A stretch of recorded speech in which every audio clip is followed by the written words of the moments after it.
The nails are going to swipe that all away. Those clinging traces of humanity will be excised, and all that will be left is rage. A rage that will conquer the galaxy. Hello, my friends. I am but a humble remembrancer, and today we're going to be taking a look at Angron, Slave of Nuceria, another entry in the Primarch series. This story follows the World Eaters as they are on the very cusp of figuring out how to make the Butcher's nails work.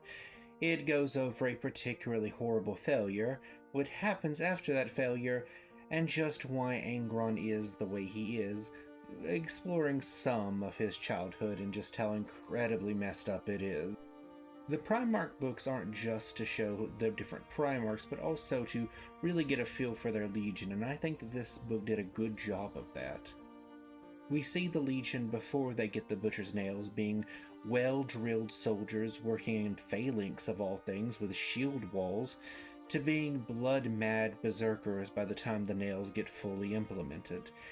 It really shows the tragedy of this proud, noble Legion, and of Angron himself, how he went from being a child that had the literal empathy of the Emperor, the embodiment of his empathy, to being just another berserker. Angron and his World Eaters are probably the most tragic of all of the legions. There are some arguments for Matarian and all that, and of course Horus with his ultimate end, but none of them reach the constant, endless suffering that Angron and his sons endure. I will say I had to strain my disbelief a little bit when it comes to the fact that they actually implemented the Butcher's nails into Angron when he was a full-grown Primarch, or at least close to it. It would have made much more sense if they did it when he was a kid and easier to get the implants into. You're telling me that a being that was strong enough to lift a Warhound Titan could just be taken out by some drugs long enough to put the nails in?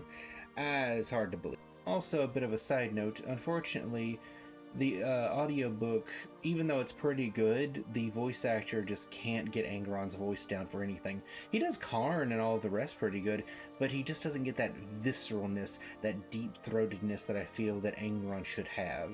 Despite its weaknesses, though, it was enjoyable from the beginning to the end. It goes over my favorite Primarch and one of my favorite legions, so I am biased here, but I'm still going to give it 5 stars out of 5.